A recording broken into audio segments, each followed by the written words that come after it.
Bienvenue sur Africa 24 dans cette nouvelle édition du QG Week-end. Voici les titres de l'actualité. Retour sur la visite officielle du roi du Maroc, Mohamed VI en Tunisie. Une vingtaine d'accords bilatéraux devraient être signés entre les deux pays. Nous y reviendrons dans cette édition. En République démocratique du Congo, le calendrier électoral crée la polémique. Le collectif d'opposition Sauvons le Congo rejette les propositions de la CENI et dénonce le manque de concertation nationale. Et enfin, découverte de la Kano Sport Academy, une nouvelle école de football installée depuis 2 mois en Guinée équatoriale et qui a pour ambition de former l'élite du ballon rond avec un enseignement à la fois scolaire et sportif. Le roi du Maroc, Mohamed VI, est en visite officielle à Tunis depuis ce vendredi. Une première depuis la révolution tunisienne de 2011. Ce samedi, il a rencontré le chef du gouvernement, Mehdi Joma, et devrait prononcer un discours à l'Assemblée nationale constituante. Mais quels sont les enjeux de cette visite? Élément de réponse avec notre éditorialiste Camille Sari. La visite du roi du Maroc en Tunisie marque un intérêt qui est confirmé quand même depuis pas mal d'années, et je peux même parler de décennies, puisqu'il faut se rappeler que Feu Hassan II avait de bonnes relations avec l'ancien président Bourguiba. Ces deux pays, contrairement à certains dire, ils ne sont pas concurrents, ils sont complémentaires. Et la Tunisie, c'est un marché de 10 millions d'habitants. Il a tout intérêt à s'ouvrir sur un espace maghrébin de 90 millions d'habitants. Et je pense qu'actuellement, les Tunisiens sont tout à fait à même d'être aussi à l'initiative et aussi de promouvoir l'intégration maghrébine et l'unification de la région, parce qu'ils sont sur des positions de neutralité dans tous les conflits que connaissent la région, à savoir le conflit entre le Maroc et l'Algérie.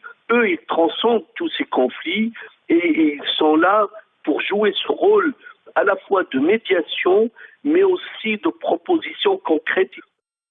N'Djamena, la capitale du Tchad, s'apprête à abriter de nombreux événements internationaux en 2014 et 2015 et nous verrons que les autorités s'activent pour contribuer à l'embellissement de cette ville, comme nous l'explique Aminata Diak. N'Djamena, la capitale tchadienne, se transforme de jour en jour. À l'instar de la commémoration de la fête nationale en décembre 2014, la ville accueillera en 2015 le sommet des chefs d'État et de gouvernement de l'Union africaine. Depuis plusieurs mois, les travaux se multiplient dans toute la capitale. Objectif, réceptionner tous les ouvrages devant accueillir les milliers de visiteurs avant juin 2015. Vous avez eu à le constater en circulant dans la ville de N'Djamena. La ville est en plein chantier.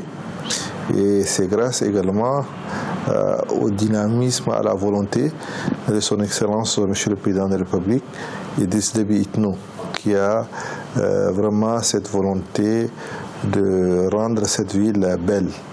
Et c'est une ambition qui s'est fixée.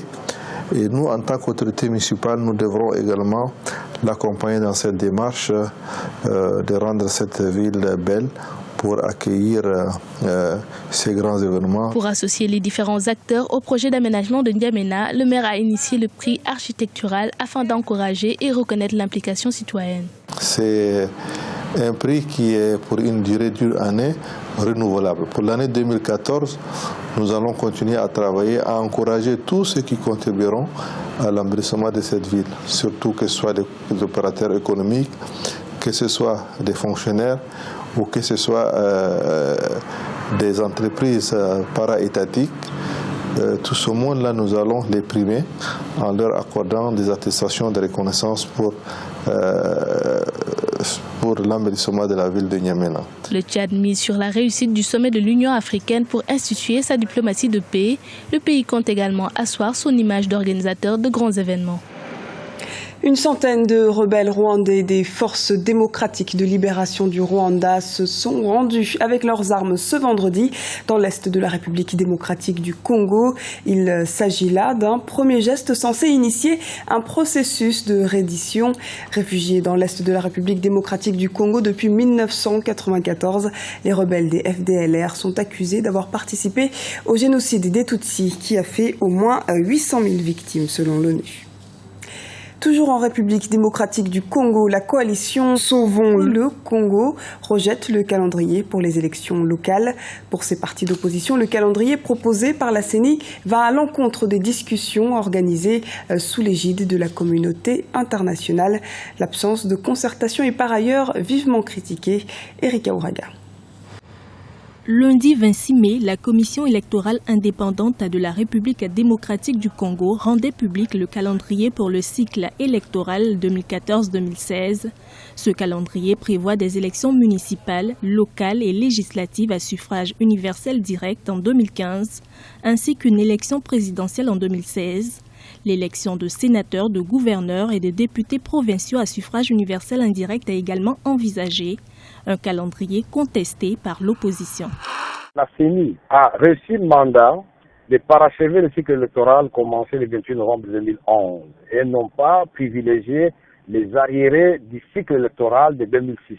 Nous pensons qu'il est beaucoup plus judicieux de terminer d'abord le cycle commencé le 28 novembre 2011 par l'élection des députés provinciaux aux élections suffrage universel direct, suivi de leurs indirects, c'est-à-dire la désignation des gouverneurs et des sénateurs. Selon les autorités congolaises, seule la commission électorale indépendante a le droit de décider ou non de la mise en place effective d'un programme électoral. La problématique du calendrier électoral a été totalement confiée à la commission électorale nationale indépendante et c'est elle qui, selon la Constitution et la loi, est autorisée à fixer le calendrier électoral après avoir consulter les uns et les autres.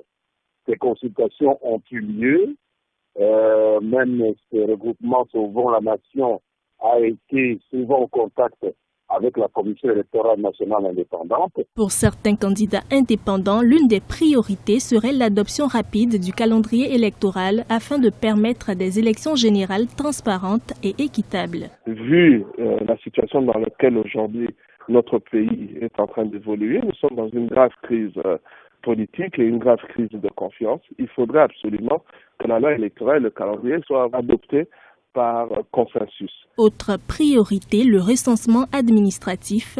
Ce recensement devrait se faire avant le déroulement de l'élection présidentielle et des élections législatives prévues en 2016. Le projet de réforme constitutionnelle pour modifier l'article 37 est le débat du moment au Burkina Faso. L'opposition manifeste d'ailleurs ce samedi au stade du 4 août de Ouagadougou. L'objectif est selon elle de dissuader le pouvoir de modifier cet article et d'empêcher l'actuel président Blaise Compaoré de briguer un nouveau mandat en 2015. Luc Ibriga, professeur de droit public, s'est exprimé à ce propos.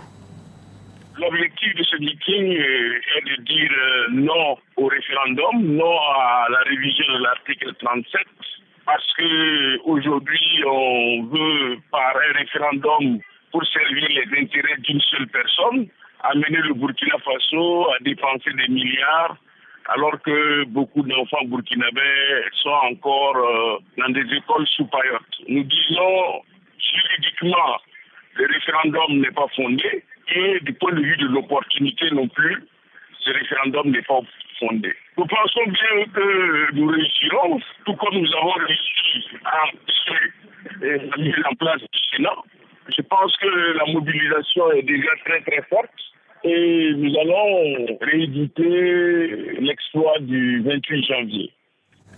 La Kano Sport Academy veut professionnaliser le football équato-guinéen. Cette école entend offrir aux jeunes un accompagnement scolaire, mais aussi un programme de formation sportive. Une grande première, comme nous l'explique le reportage de notre correspondant en Guinée équatoriale, Serge Kofi. Changer l'univers du football équato-guinéen par la base. C'est le leitmotiv de la Kano Sport Academy, une école de football installée à Malabo depuis 2 mois. Sa mission ? Recruter et former des élèves au ballon rond afin d'en faire des professionnels.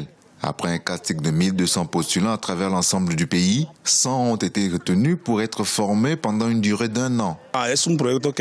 C'est un projet que nous avons commencé avec des amis après avoir fait une étude de 2 ans à l'extérieur du pays afin de connaître les modalités et étudier le football de base dans d'autres pays.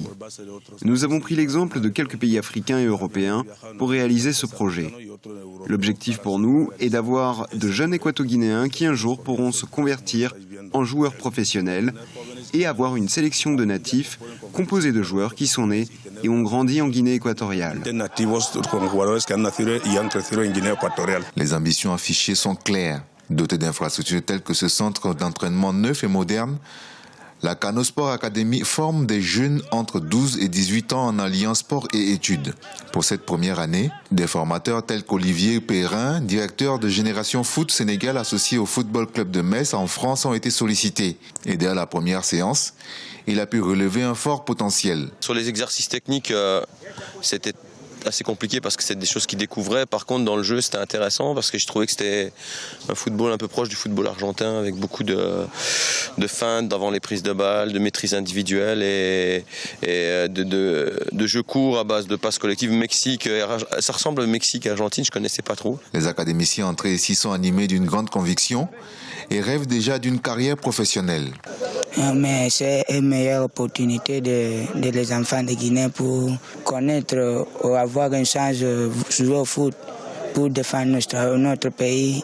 Un peu, c'est ça on entend de faire. Mon meilleur rêve, c'est amener Zala national à la mondiale. Lors de la Coupe d'Afrique 2012 au Gabon en Guinée équatoriale, les critiques avaient visé l'équipe nationale équato-guinéenne. On parlait d'équipe des Nations Unies ou des mercenaires du fait de la présence dans la sélection de plusieurs joueurs d'origine étrangère. La Canosport Academy veut donc inverser cette tendance afin de faire exprimer les talents locaux. C'était le journal de la rédaction. Merci de nous avoir suivis. Retrouvez dans un instant une nouvelle édition du QG Weekend sur Africa 24.